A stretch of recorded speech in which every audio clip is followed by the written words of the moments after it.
میری بھابھی اسما روز مجھ سے 1 کلو مسور کی دال منگواتی تھیں، مگر میں اس وقت بہت حیران ہو جاتی جب بھابھی اس دال کو بغیر پکائے اپنے بیڈ روم میں لے جاتی تھیں۔ جب باہر نکلتی تھیں تو لنگڑاتی ہوئی چلتی تھیں اور کہتی تھیں کہ دال بہت اچھی تھی۔ ایک دن بھابھی کا راز جاننے کے لیے میں نے اپنی چھوٹی بہن ریمشا کو بھابھی کے کمرے میں چھپا دیا۔ کچھ دیر بعد جب بہن روتی ہوئی باہر نکلی تو میری تو جان ہی نکل گئی۔ آج بھی بھابھی اسما نے مجھ سے 1 کلو مسور کی دال منگوائی تھی۔ میں جیسے ہی دال لے کر گھر پہنچی تو بھابھی نے تھیلا مجھ سے لے لیا اور اپنے کمرے میں چلی گئی۔ میں ہکا بکا رہ گئی کہ بھابھی کو کیا ہو گیا ہے۔ ابھی آدھا گھنٹہ ہوا تھا کہ میرے بھائی شعیب دفتر سے جلدی گھر آ گئے تھے۔ ان کی طبیعت خراب تھی۔ جب شعیب نے کمرہ کھولنے کی کوشش کی تو دروازہ اندر سے بند تھا اور کمرے سے بھابھی کی آواز نہیں آ رہی تھی۔ شعیب نے مجھے گھور کر پوچھا کہ اسما کہاں ہے اور دروازہ اندر سے کیوں بند ہے۔ میں گھبرا گئی اور بولی، شعیب، بھابھی تو کمرے میں ہی ہے، شاید ان کی آنکھ لگ گئی ہوگی، ہو سکتا ہے بھابھی آرام کر رہی ہوں۔ شعیب نے زور زور سے دروازہ بجایا، پھر بولے، اسما دروازہ کھولو، جلدی کرو۔ لیکن بھابھی نے کوئی آواز نہیں دی۔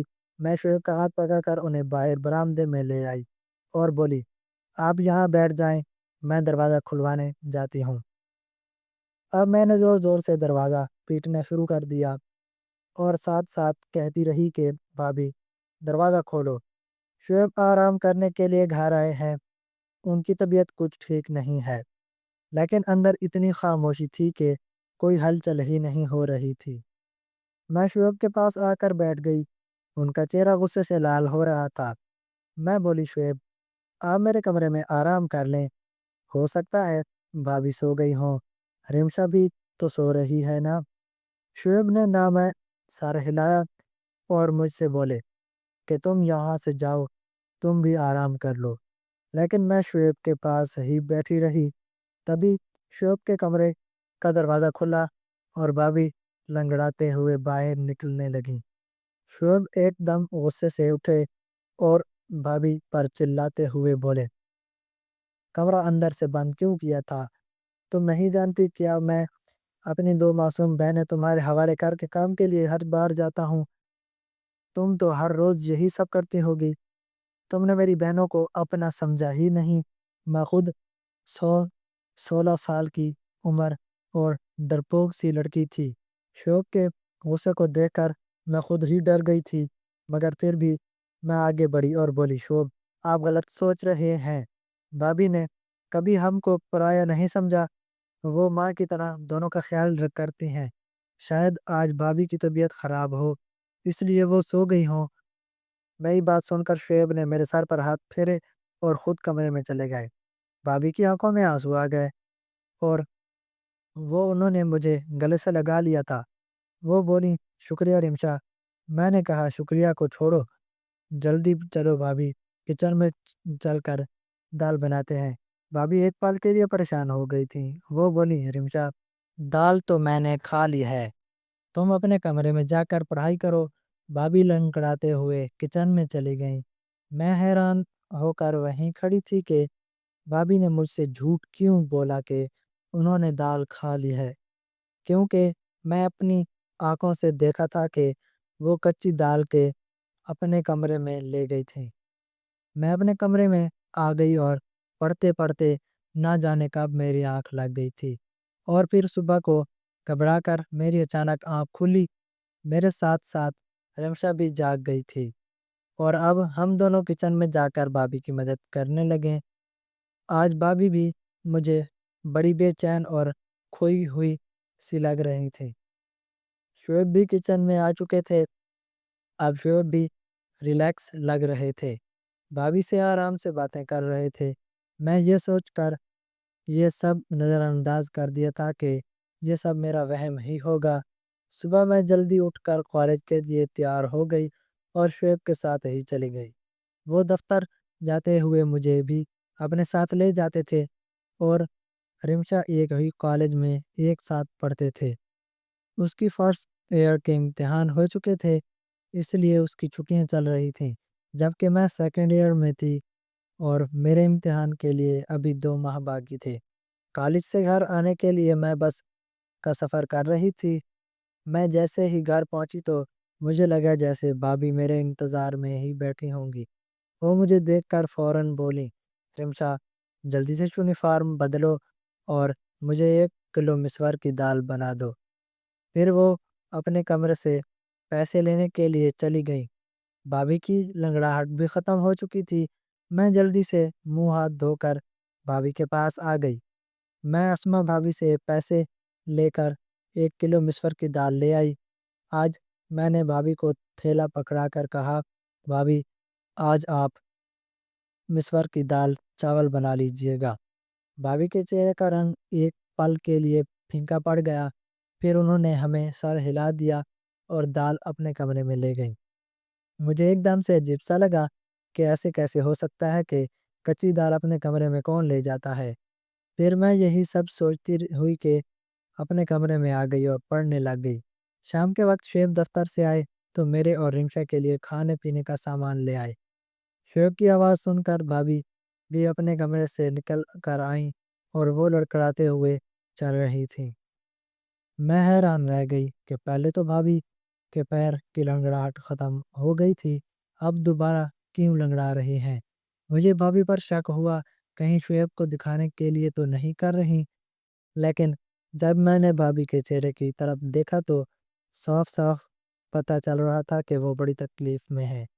میں نے اپنی سوچ فوراً بدل دی اور بھابھی کے پاس گئی اور پوچھنے لگی کہ ان کے پیروں میں کیا ہوا ہے، تو وہ چپ ہو گئیں۔ شعیب کو بڑی بھوک لگی تھی، اس لیے بھابھی فٹافٹ کچن میں چلی گئی تھیں اور میں اکثر کچن میں بھابھی کی مدد کرتی تھی۔ آج بھی میں بھابھی کی مدد کے لیے کچن میں چلی گئی تھی۔ میں نے کہا، بھابھی دال چاول کے بارے میں سوچ سوچ کر بڑی بھوک لگ رہی ہے۔ بھابھی نے میری طرف بڑی عجیب سی نظروں سے دیکھا۔ بھابھی بولی، آج تو میں نے گھر میں آلو کی سبزی بنائی، دال تو میں پہلے ہی کھا گئی، بہت ہی اچھی دال تھی۔ یہ سن کر میں ہکا بکا رہ گئی۔ ایک دم میرے دل بھر آیا اور میں سب کچھ چھوڑ کر اپنے کمرے میں آ گئی۔ میں اپنی سوچ میں گم تھی، لیکن رمشا کو دیکھ کر میں ایک دم سے چونک گئی، کیونکہ وہ اپنی پرانی فرسٹ ایئر کی کتاب کھول کر بیٹھی تھی۔ میں نے اس سے کہا، جب پڑھنے کے دن تھے تو تم نے پڑھائی سے جان بچا لی تھی، اب اس پڑھائی کا کیا فائدہ؟ میں نے رمشا سے کتابیں چھیننے کے لیے ہاتھ آگے کیا تو اس نے میرا ہاتھ جھٹک دیا اور ایک دم غصے سے بولی، کبھی تو میری جان بخش دیا کرو، ہر وقت میری ماں بننے کی کوشش مت کیا کرو۔ آپ صرف مجھ سے 2 سال بڑی ہیں، 20 سال نہیں، جو ہر معاملے میں ٹانگ اڑاتی پھرتی ہیں۔ مجھے رمشا سے اس طرح کے رویے کی بالکل بھی توقع نہیں تھی۔ رمشا نے تو کبھی میرے ساتھ اس طرح کی بات نہیں کی تھی۔ اسے چھوڑ کر شعیب کے پاس آ کر بیٹھی۔ شعیب مجھ سے پڑھائی کے بارے میں پوچھنے لگے، جبکہ میرا سارا دھیان بھابھی کی لنگڑاہٹ پر تھا۔ میں شعیب کے سامنے آنے کا ٹال رہی تھی اور بہت مشکل سے کوشش کر رہی تھی کہ بھابھی لنگڑا کر نہ چلیں۔ شعیب نے مجھے یوں سوچ میں گم دیکھ کر وجہ پوچھنے لگے۔ میں نے بغیر کچھ سوچے سمجھے شعیب کو بتا دیا کہ رمشا نے میرے ساتھ بدتمیزی کی ہے۔ یہ بات سن کر شعیب حیران ہو گئے۔ پھر انہوں نے رمشا کو آواز دی اور باہر بلایا اور بولے، تم ہر وقت کمرے میں کیوں گھسی رہتی ہو؟ باہر آ کر ہم سب کے ساتھ کیوں نہیں بیٹھتی؟ شعیب کے الفاظ ابھی میرے کانوں میں تھے کہ رمشا نے زور زور سے رونا شروع کر دیا۔ وہ بولی، بتا جی، خود تو اس دنیا سے چلے گئے ہیں، لیکن مجھے در در کے ٹھوکروں کے لیے چھوڑ گئے۔ شعیب کہتے ہیں، کمرے میں مت بیٹھو۔ بھابھی بولی، گھر کے کاموں میں ہاتھ بٹاؤں تو میری دشمن ہی بنی ہوئی ہے۔ شعیب رمشا کی حالت دیکھ کر حیران رہ گئی۔ پھر شعیب اٹھے اور رمشا کو گلے لگا کر پیار کرنے لگے اور بولے، رمشا تم جانتی ہو کہ میں نے تمہیں کبھی بھی اپنی بہن نہیں سمجھا، ہمیشہ اپنی بیٹی ہی سمجھتا ہے۔ پھر تم اس طرح کی باتیں کیوں سوچنے لگیں؟ رمشا کچھ بھی بولے بغیر صرف روتی چلی جا رہی تھی۔ ہم سب بھی پریشان ہو گئے۔ پھر اچانک ہی ایک اس نے آنسو پوچھ لیے اور ہم سے معافی مانگ کر کمرے میں چلی گئی۔ شعیب نے بھابھی کو آواز دے کر بلایا اور بولے، اسما، آج کل رمشا گھر میں ہی ہوتی ہے، یہ اتنی چڑچڑی کیوں ہو گئی ہے؟ بھابھی کا چہرہ ایک دم سفید پڑ گیا، وہ بڑی ڈری ہوئی لگ رہی تھی۔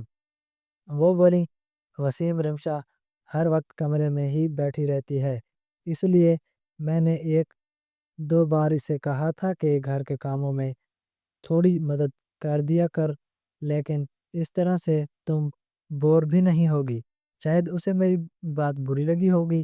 شعیب کچھ سوچنے لگے، جبکہ نہ جانے مجھے ایسا کیوں لگا جیسے اسما بھابھی ہم سے کچھ چھپا رہی ہیں۔ بات صرف اتنی ہی نہیں تھی کہ کچھ نہ کچھ گڑبڑ تو ضرور تھی۔ اگلے دن شعیب ہمارے کمرے میں ٹی وی لے آئے، اچھی اچھی موویز لے آئے، کتابیں اور ناولز بھی لے آئے اور لاتے ہوئے رمشا کے ہاتھ میں دے دیے۔ شعیب نے تھما دی تھیں اور بولے، آج کے بعد تم گھر میں بور نہیں ہوگی۔ پھر کریم بھابھی کے ہاتھ میں دے دیا اور بولے، اسما، تم اور رمشا کریم کھیل لیا کرو۔ یہ دیکھ کر بھابھی بھی مسکرا گئی۔ میں جب کمرے میں آئی تو رمشا مجھے بڑی خوش میں لگ رہی تھی۔ رمشا بولی، میں سارا دن فلمیں دیکھ لوں گی، تم پڑھائی میں دھیان لگاتی رہنا۔ میرا دل بھی لالچا گیا۔ شعیب نے رمشا کے لیے تو بچوں والی فلمیں بھی لے آئے تھے۔ میں بہت دیر رات تک جاگ کر پڑھائی کرتی رہی۔ ایک دن میں پڑھائی کر رہی تھی، تب میں نے بھابھی کو اپنے کمرے سے نکلتے ہوئے دیکھا۔ وہ تیز تیز قدموں سے چلتی ہوئی چھت پر چلی گئیں۔ نہ جانے اتنی رات کو چھت پر کیا کرنے گئی تھی۔ میں بڑی پریشان ہو گئی، پڑھائی وغیرہ سب بھول کر باہر ہی دیکھتی رہ گئی۔ تقریباً 1 گھنٹہ چھت پر بیٹھ کر بھابھی اپنے کمرے میں واپس چلی گئیں۔ آخر یہ سب ہو کیا رہا تھا؟ میں نے اس فکر میں گلتی جا رہی تھی، جبکہ میرا دل پڑھائی میں نہیں لگ رہا تھا۔ میں کالج سے جیسے ہی واپس آئی تو بھابھی نے مجھے پیسے تھما دیے اور پھر سے مجھے 1 کلو مسور کی دال لینے کے لیے بھیجا۔ میں کپڑے بدلنے کمرے میں گئی تو یہ دیکھ کر دنگ رہ گئی کہ رمشا فرسٹ ایئر کی کتابیں پھر سے پڑھ رہی تھی۔ مجھے دیکھ کر وہ پھر بھی چونک گئی اور جھٹ سے کتاب سمیٹ کر کمرے سے باہر نکل گئی۔ میں نے سوچا پہلے بھابھی کی دال لے آؤں، پھر رمشا کو بعد میں دیکھوں گی۔ میں دال لے آئی تو بھابھی نے مجھ سے تھیلا لے لیا اور کوئی بات کیے بغیر اپنے کمرے میں چلی گئیں اور اندر سے دروازہ بند کر کے کنڈی لگا لی۔ میں نے سب کچھ نظر انداز کیا اور رمشا کی خبر لینے کے لیے کمرے میں گئی تو وہ مجھ سے بولی، رمشا، تم بھابھی کو یہ روز روز دال لا کر مت دیا کرو۔ اس کی یہ بات سن کر میں حیران رہ گئی کہ وہ ایسا کیوں کہہ رہی ہے۔ تو میں نے اس سے پوچھا، کیوں، کیا ہوا؟ رمشا جلدی سے اٹھ کر میرے پاس آئی اور کان میں مجھے ایسی بات بولی کہ میرا سر چکرانے لگا۔ رمشا کی بات جھوٹ بھی نہیں تھی کیونکہ وہ سارا دن گھر میں ہی ہوتی تھی۔ اسے تو بھابھی کے ہر کام کی برابر معلومات ہوتی تھی۔ میں نے رمشا کو قسم دے کر منا دیا کہ وہ فی الحال اس بات کو کسی سے بھی نہ کہیں۔ میں خود اس سارے معاملے کی تفتیش کروں گی، پھر سچ سامنے آ جانے کے بعد پھر کچھ فیصلہ کریں گے۔ میں پڑھنے بیٹھ گئی تو رمشا ٹیرس پر چلی گئی تھی۔ پڑھائی میں میرا دل بالکل نہیں لگ رہا تھا۔ میں رمشا اور بھابھی کی وجہ سے بہت پریشان تھی۔ یہ دونوں ہی بڑی عجیب عجیب سی حرکات کر رہی تھیں۔ میں اپنی سوچ میں گم تھی کہ تبھی بھابھی کمرے سے باہر نکل آئیں اور وہ لڑکھڑاتی ہوئی چل رہی تھیں۔ مجھے دال میں کچھ کالا سا لگ رہا تھا۔ میں نے بھابھی سے کہا، بھابھی، دال کہاں گئی؟ تو بھابھی بولی کہ وہ تو میں نے کھا لی، بڑی ہی اچھی دال تھی۔ یہ سن کر میں چپ ہو گئی اور پھر بھابھی لڑکھڑاتی ہوئی گھر کے کام کرنے لگی۔ تب اچانک مڑ کر بولی، رمشا کہاں ہے؟ تو میں نے بتایا کہ وہ چھت پر گئی ہے۔ یہ سن کر بھابھی کے چہرے کا رنگ اچانک ہی اڑ گیا اور وہ لڑکھڑاتی ہوئی چھت کی طرف جانے لگیں۔ میں نے سر جھٹک دیا اور اپنی کتاب اٹھا لی کہ یہ دونوں تو پاگل ہیں، مجھے بھی پاگل کر دیں گی۔ لیکن میرا دل پڑھائی میں نہیں لگ رہا تھا۔ بھابھی کو چھت پر گئے ہوئے بہت دیر ہو گئی تھی تو میں بھی ان دونوں کے پیچھے چھت پر چلی گئی۔ سیڑھیاں چڑھتے ہوئے میں بھابھی کی آواز صاف سن سکتی تھی۔ وہ رمشا کو بری طرح ڈانٹ رہی تھی اور رمشا کے رونے کی آواز بھی آ رہی تھی۔ میرا دل اپنی بہن کے لیے ٹوٹ سا گیا تھا۔ جیسے ہی میں چھت پر پہنچی تو بھابھی مجھے دیکھ کر گھبرا گئی۔ انہوں نے رمشا کو گلے لگا لیا اور پیار سے بولی کہ ہم کریم نہیں کھیلیں گے۔ رمشا نے بھی اپنے آنسو پونچھ لیے۔ میں ان دونوں کو حیرت سے دیکھ رہی تھی۔ پھر میں نے رمشا کا ہاتھ پکڑا اور اسے کھینچتے ہوئے نیچے لے آئی۔ کمرے میں لا کر میں نے پوچھا کہ بھابھی تمہیں کیوں ڈانٹ رہی تھی؟ رمشا گھبرا گئی اور بولی کہ نہیں تو بھابھی مجھے کیوں ڈانٹیں گی؟ وہ تو مجھ سے بہت پیار کرتی ہیں۔ میں کچھ سوچ کر چپ ہو گئی اور کہا رمشا مجھے تمہاری مدد چاہیے۔ میں بھابھی کا راز جاننا چاہتی ہوں۔ اس دن تم نے جو بات مجھے بتائی تھی وہ صرف تمہارا وہم نہیں ہو سکتا، لیکن میں چاہتی ہوں کہ تم مجھے اس کا پکا ثبوت لا کر دو۔ کل جب میں بھابھی کو دال لا کر دوں گی تو تم ان کے کمرے میں چھپ کر دیکھنا کہ وہ دال کیسے کھاتی ہیں اور پھر لڑکھڑاتے ہوئے کیوں لگتی ہیں۔ میری بات سن کر رمشا ایک دم مسکرا دی اور بولی عریشہ میں تمہاری ساتھ دوں گی۔ اگلے دن کالج سے واپس آتے وقت میں اپنے دماغ میں سارا پلان بنا کر آئی تھی۔ گھر پہنچی تو دیکھا بھابھی میرا انتظار کر رہی تھی۔ وہ بولی عریشہ جلدی سے دال لا دو۔ میں منہ دھونے کے لیے کمرے میں چلی گئی اور رمشا کو بھی سمجھا دیا کہ جیسے ہی میں بھابھی کو آواز دے کر بلاؤں تم ان کے کمرے میں جا کر چھپ جانا۔ اس نے ہاں میں سر ہلایا۔ میں نے بھابھی کو آواز دی اور کہا بھابھی دال اب مہنگی ہو گئی ہے، تھوڑے پیسے اور دینے پڑیں گے۔ بھابھی مسکرا کر بولی تو پھر کیا ہوا، میں ابھی لا کر دیتی ہوں۔ پیسے اتنی دیر میں رمشا بھابھی کے کمرے میں جا کر چھپ گئی تھی۔ میں دال لے آئی۔ بھابھی نے خوشی خوشی وہ دال مجھ سے لے لی اور اپنے کمرے میں چلی گئی۔ میں باہر برآمدے میں بے چین ہو کر چکر کاٹ رہی تھی۔ 1 گھنٹے بعد بھابھی کے کمرے کا دروازہ کھلا اور لڑکھڑاتی ہوئی کمرے سے باہر آئی۔ پھر بھابھی کچن میں چلی گئیں تو رمشا بھی ان کے کمرے میں سے باہر نکل آئی۔ یہ دیکھ کر میں دنگ رہ گئی کہ رمشا بھی آئی لڑکھڑاتے ہوئے چل رہی تھی۔ میں نے رمشا کا ہاتھ پکڑا اور جلدی سے پوچھا رمشا بتاؤ مجھے کیا معلوم ہوا؟ رمشا بڑی پریشان سی لگ رہی تھی۔ وہ بولی عریشہ میں تمہیں پہلے ہی بتا چکی تھی کہ بھابھی ہم سے چھپ چھپ کر گھر سے نکلتی ہیں، مگر تم نے میری بات پر یقین نہیں کیا تھا۔ وہ کھڑکی بہت چھوٹی ہے، اس سے نکلتے وقت پیر میں بھی چوٹ لگ جاتی ہے، اسی لیے بھی بھابھی لڑکھڑاتی ہیں۔ میں بھی اس کھڑکی سے نکل کر بھابھی کے پیچھے جانا چاہتی تھی، مگر اس چوٹ کی وجہ سے میں واپس آ گئی۔ میں نے رمشا کو قسم دی کہ وہ شعیب کو اس بارے میں کچھ نہ بتائے۔ وہ بولی پاگل تو میں ہوں نہیں جو بھائی کا گھر برباد کرنے کا سوچوں۔ میں نے رمشا کو ایک کتاب دے دی اور بولی کہ تم اسے پڑھ لو۔ میں اس کا چھوٹا سا دماغ دوسری طرف موڑنا چاہتی تھی، جبکہ میں خود اس دو جہتی صورتحال میں پھنس گئی تھی کہ بھابھی کے بارے میں شعیب کو کیسے بتاؤں یا نہ بتاؤں۔ بھابھی ہمارے ساتھ تو بہت اچھے سے رہتی تھی، مگر وہ میرے شعیب کے ساتھ بے وفائی کر رہی تھی۔ یہی سب سوچتے سوچتے میری آنکھ لگ گئی۔ نہ جانے کتنی دیر میں سوئی۔ جب شعیب کے چیخنے اور چلانے کی آواز آئی تب میں گھبرا کر اٹھ بیٹھی۔ میری تو جان نکل گئی۔ میں بھاگتی ہوئی برآمدے میں گئی تو میں نے شعیب، بھابھی اور رمشا کو دیکھا۔ مجھے لگا رمشا نے بھابھی کی حقیقت شعیب کو بتا دی، تبھی وہ ان پر غصے میں ہیں۔ مجھے دیکھ کر شعیب غصے سے بولے عریشہ میں تو تمہیں بہت ہوشیار سمجھتا تھا، مگر تم بھی اسے نہیں سنبھال پائیں۔ شعیب کا اشارہ رمشا کی طرف تھا۔ میں جلدی سے آگے بڑھ کر بولی شعیب ہوا کیا ہے؟ بھائی کی آنکھوں میں آنسو آ گئے۔ تم رمشا سے یہ معلوم کر کے بتا دو کہ چھت پر کون تھا جو اس سے ملنے کے لیے آیا تھا۔ میں ایک دم ہی ڈر گئی۔ میں زور زور سے نہ میں سر ہلا دیا۔ میں شعیب سے کہنے لگی، شعیب ہماری رمشا ایسی نہیں ہے، صرف آپ کو کوئی غلط فہمی ہوئی ہوگی۔ بھابھی بھی آگے بڑھ کر بولیں، وسیم آپ بغیر ثبوت اتنا غصہ نہ کریں، بچی ہے سدھر جائے گی۔ شعیب اب بھابھی کو گھور گھور کر دیکھ رہے تھے۔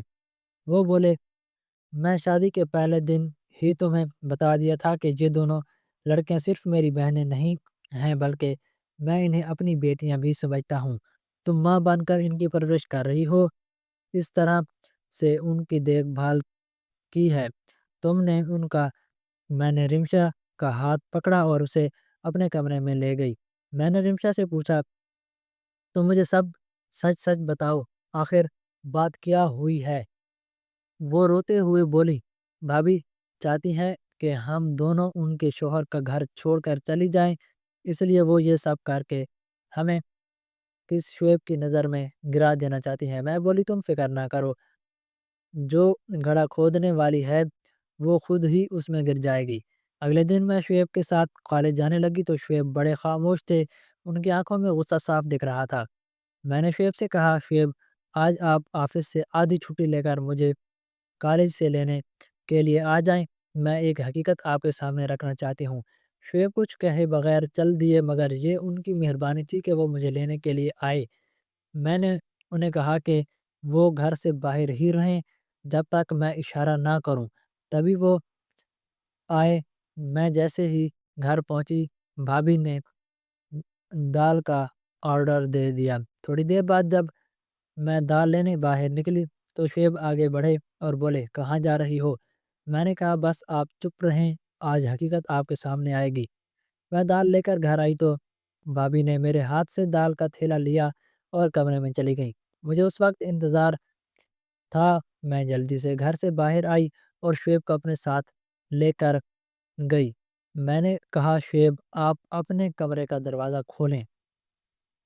شعیب کے پاس ایک کٹر تھا جس کے ذریعے انہوں نے کمرے کا دروازہ کھول لیا۔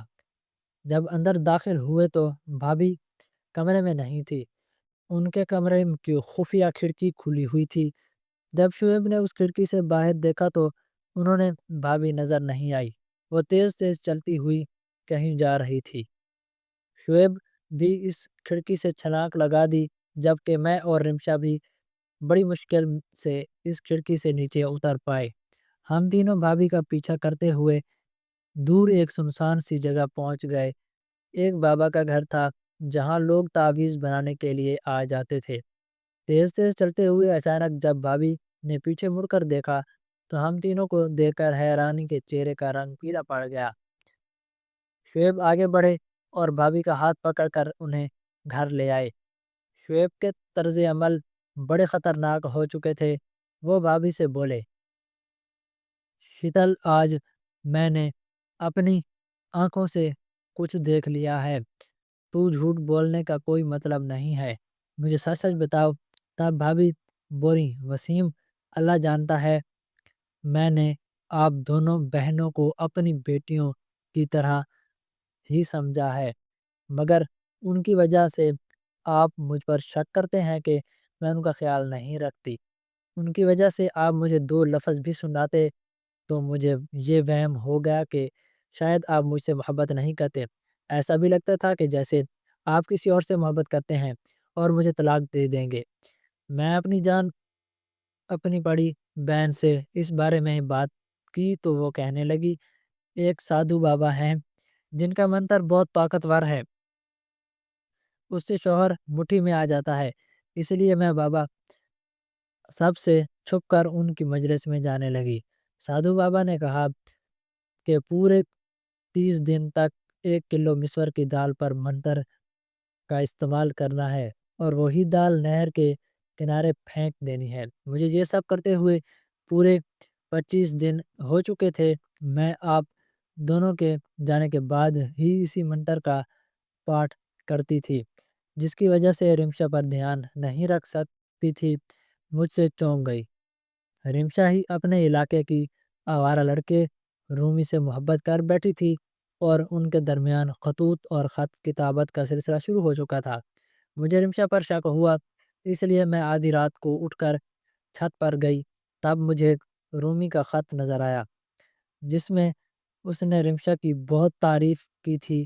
میں نے وہ خط رمشا کو دکھاتے ہوئے کہا کہ وہ تمہاری حقیقت تمہارے شعیب کو بتا دوں، اس لیے وقت کے ساتھ سدھر جاؤ۔ مگر رمشا تو مجھے اپنا دشمن سمجھنے لگی تھی۔ میں نے ٹھان لیا تھا کہ 30 دن بعد یہ عمل مکمل ہو جائے گا اور میری منت بھی۔ اس کے بعد رمشا سے سختی سے پیش آؤں گی، مگر یہ وعدہ پورا ہونے سے پہلے ہی آپ میرار زبان ہو چکے تھے۔ میں آپ سے معافی مانگی تھی، رمشا کا خیال نہیں رکھ سکی۔ میں نے رمشا کی طرف دیکھا تو وہ شرم کے مارے سر جھکائے کھڑی تھی۔ شعیب آگے بڑھ کر رمشا کے سر پر ہاتھ رکھ دیا اور بولے، بیٹا، اگر رومی اچھا لڑکا ہوتا تو میں اس کے شادی تمہارے ساتھ خود کرواتا، مگر وہ بہت برا انسان ہے۔ علاقے کی ہر لڑکی اس پر نظر ہے۔ رمشا رونے لگی اور بولی، شعیب، گھر میں سنسانی اور اکیلا پن تھا، اس وجہ سے میں اس غلط اور ہلچل بیٹھی تھی، ورنہ مجھے رومی میں کوئی دلچسپی نہیں تھی۔ شعیب مسکرا دیے، ان کے سر سے بھاری بوجھ اتر گیا۔ پھر انہوں نے ہم دونوں کو کمرے میں بھیج دیا۔ یقیناً آپ بھابھی کی خبر لینے والے تھے، وہ بھابھی کو ہمارے سامنے کبھی نہیں ڈانٹتے تھے۔ میں نے کہا، شعیب، آپ بھابھی کو کچھ مت کہنا، وہ ہماری ماں جیسی ہے۔